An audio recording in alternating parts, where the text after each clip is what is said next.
안녕하세요. 윤주아입니다. 신경발달 접근법을 통해 발달장애가 있는 자녀를 도울 수 있는 다양한 방법을 소개해 드리고 있습니다. 현재 시리즈에서는 자녀의 사회적, 정성적 발달에 중점을 두고 있습니다. 지난 에피소드에서는 우리 아이가 의사소통의 원을 마무리하도록 돕는 방법에 대해 알려드렸습니다. 의사소통은 한 사람이나 아이가 특정 욕구나 의도를 표현할 때 시작됩니다. 아이가 원하는 장난감을 가리키는 것처럼 단순할 수도 있고 어떤 때는 떼를 쓰거나 울면서 의사소통을 하기도 합니다. 의사소통에는 비언어적 표현과 언어적 표현이 모두 포함된다는 것을 기억해 주세요. 그래서 부모님은 우리 자녀의 사용하는 의사소통 수단에 민감하고 주의를 기울여야 합니다. 아이가 의사소통을 위해 표정을 사용하고 있나요? 손짓이나 몸짓 언어를 만들어 있습니까? 아니면 자신만의 독특한 언어가 있나요? 그리고 그 언어로 스스로 단어를 만들어 사용했나요? 우리 아이가 어떻게 의사소통하는지 연구하고 배우는 것이 바로 부모가 할 일입니다. 항상 우리 자녀들은 어떤 식으로든 의사소통을 시도하고 있다고 가정하셔야 합니다. 또 한 가지는요, 의사소통에 어려움이 있는 많은 아동의 경우 감정 조절도 어려울 수 있습니다.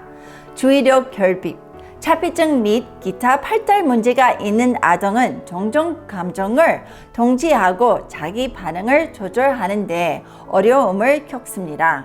이것은 종종 실행 기능, executive functions 이라고 것이 부족하기 때문에 그렇습니다. 실행 기능에는 자기 조절 또는 자기 점검을 관장하는 4가지 주요 기능이 포함됩니다. 기본적으로 실행 기능이 잘 작동하지 않으면 아이가 자신을 조직하고 행동을 통제하는 데 어려움이 겪게 된다는 뜻입니다. 실행 기능이 약한 아이들은 무엇을 해야 하는지, 언제 완료해야 하는지, 왜 특정한 감정을 느끼는지, 어떻게 그 감정을 통제할 수 있는지에 대하여 어려움을 겪게 됩니다. 간단히 말해서 이러한 기능은 주로 뇌의 전전두엽 비질에서 연결이 되면 작업 기억, 언제 조절, 정신적 유연성 및 조직 및 장기 기획을 포함됩니다. 작업 기억은 어떤 행동 또는 작업을 하면서 학습한 내용을 머릿속에 간직할 수 있는 능력을 의미합니다. 억제 조절은 중동적 감정에 저항하는 능력입니다. 정신적 유연성은 새로운 상황이나 삶의 변화에 적응하는 능력을 의미합니다. 조직 및 장기 계획 능력은 행동과 해야 하는 작업을 질서 정형하게 수행할 수 있는 능력을 말합니다. 우리 아이는 부모가 시키는 대로 하게 하려면 아이에게 항상 몇 번씩 반복해서 말해야 한다고 생각하시나요? 아이가 종종 주의가 산만해져서 해야 하는 일을 제 시간에 끝내지 못하나요? 아이가 쉽게 흥분하거나 짜증을 내고 좌절합니까? 정신 집중이 잘 안 되고 학습 내용을 기억하는 데 어려움이 있나요? 자신의 행동이나 행동에 대한 통제력이 부족합니까? 하지 말라고 몇 번을 말해도 아이가 스스로를 통제하기 어렵나요? 아이가 생각하지 않고 행동이 먼저 앞서나요? 이러한 행동은 모두 실행 기능이 잘 작동하지 않음을 나타냅니다.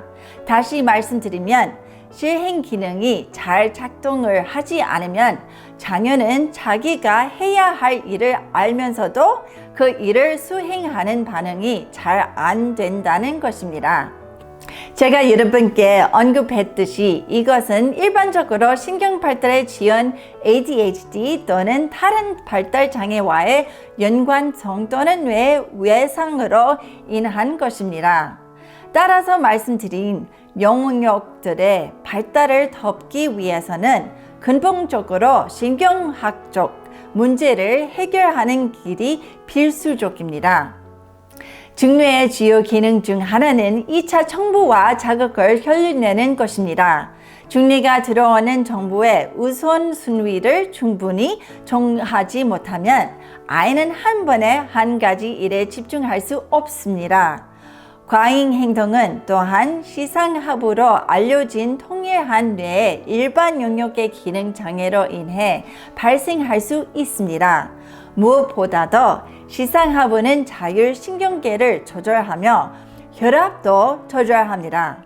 때로는 아이들이 과잉 행동을 통해 낮게 내려가 있는 혈압을 올리도록 몸이 반응합니다. 저혈압으로 인해 신체 전체에 순환되는 산소가 불충분하게 되고 결과적으로 몸을 이리저리 움직이며 혈액순환을 유도해야 주의 집중을 하게 되는 것입니다. 손과 무릎으로 기어다니는 것과 같은 활동과 중뇌의 시상하부를 자극하는 기타 운동을 신행 기능을 좋지 않은 어린이에게 적극 관찰합니다. 에피소드 23을 다시 한번 잘 보시면 구체적으로 어떤 운동을 시켜야 하시는지 알 수 있으실 겁니다. 아이들에게 신체를 움직이게 하는 운동을 시키면 혈액 순환을 증가시키고 뇌가 집중력을 유지하도록 자극하는 데 도움이 됩니다. 하고 있는 행동 또는 작업 수행의 조직력과 계획이 약한 아이들은 위해서는 아이가 주어진 관제를 할 때 해야 하는 작업 또는 과제를 알려 작은 단계로 세분화해서 관제를 주어야 합니다. 수행해야 하는 각 과제에 대해 시각 기억을 돕기 위해 그림으로 표시된 각 단계 체크리스트를 만들어 주세요. 그리고 아이가 한 단계의 작업을 마치면 수행한 작업 그림에 체크하게 하세요. 한 과제를 마치면 다음의 과제를 수행하기 전에 약 1분 정도 돌아다닐 수 있도록 내버려 두세요. 시행 장애가 있는 아이는 과제를 계속 수행하기 위해 시각 또는 다른 신체적 기억과 조직이 도와주는 전력자가 필요합니다. 또한 시간을 효율적으로 사용하는 데 문제가 있기 때문에 집중을 유지하기 위해 타이머나 외부 신호를 사용해 보세요. 타이머가 울리면 아이에게 할 일을 해야 한다고 알려줍니다. 아이의 좋은 태도를 긍정적으로 강화하기 위해 스티커나 토큰 보상 시스템으로 아이에게 한 과정 또는 단계를 수행할 때 마당상을 주세요. 아이가 손과 무릎으로 기어가는 연습을 하고 과제나 수행해야 하는 작업에 참여하게 하고 계속 과제 수행에 대한 보상을 받으면 분명히 집중력과 조절력이 향상될 것입니다.